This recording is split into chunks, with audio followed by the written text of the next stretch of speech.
പ്രവാചകൻ മുഹമ്മദ് നബിയുടെ ജന്മദിനത്തോടനുബന്ധിച്ച് വിശ്വാസികൾ ഇന്ന് നബിദിനം ആഘോഷിക്കുകയാണ്. സംസ്ഥാനത്തിന്റെ വിവിധ ഭാഗങ്ങളിൽ നബിദിന റാലികളും വിവിധ കലാപരിപാടികളും നടന്നു.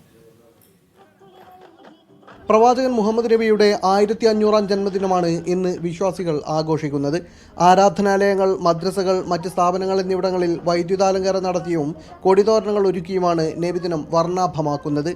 എറണാകുളത്ത് ആലുവ, കലൂർ, തൃക്കാക്കര തുടങ്ങിയ സ്ഥലങ്ങളിലെല്ലാം നബിദിന ഘോഷയാത്രകൾ നടന്നു. ഭക്ഷണ വിതരണവും കലാപരിപാടികളുമെല്ലാമായി വർണ്ണാഭമായിരുന്നു ഘോഷയാത്രകൾ. മനുഷ്യത്വബോധവും മാനവിക ചിന്തയും ചേർത്ത് പിടിച്ച് തൃക്കാക്കര മലയപ്പള്ളി ദാറുൽ ഉലൂം മദ്രസയും വിപുലമായ പരിപാടികളോടെ ആഘോഷിക്കുകയാണ്.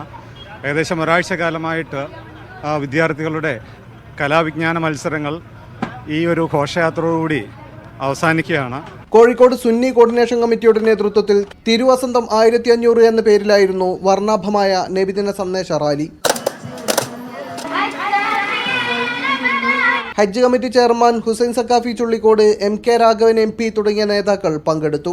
സത്യത്തിന്റെയും സാഹോദര്യത്തിന്റെയും സമത്വത്തിന്റെയും വിശ്വാസത്തിന്റെയും സ്നേഹത്തിന്റെയും മഹത്തായ ആശയങ്ങൾ പ്രദാനം ചെയ്ത ഒരു മഹാവിപ്ലവകാരിയായിട്ടാണ് എനിക്ക് അന്ത്യപ്രവാചകൻ നബി തിരുമേനിയെ കാണാൻ കഴിഞ്ഞിട്ടുള്ളത്. കഴിഞ്ഞ ദിവസങ്ങളിൽ തന്നെ സംസ്ഥാനത്തിന്റെ വിവിധ ഭാഗങ്ങളിൽ റാലികളും വിവിധ പരിപാടികളും നടന്നിരുന്നു. പള്ളികളിൽ പ്രഭാത നമസ്കാരത്തിനു ശേഷം മൗലിദ് സദസ്സുകളും മദ്രസകൾ കേന്ദ്രീകരിച്ച് ഘോഷയാത്രകളും അന്നദാനവും മധുരപലഹാര വിതരണവും നടന്നു.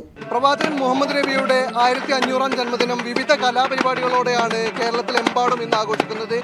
യാദൃശികമായി സംഗമിച്ചതാണെങ്കിലും തിരുവോണ നാളിലാണ് പ്രവാചകന്റെ ജന്മദിനം കോഴിക്കോട് ഇന്ന് ആഘോഷിക്കുന്നത്.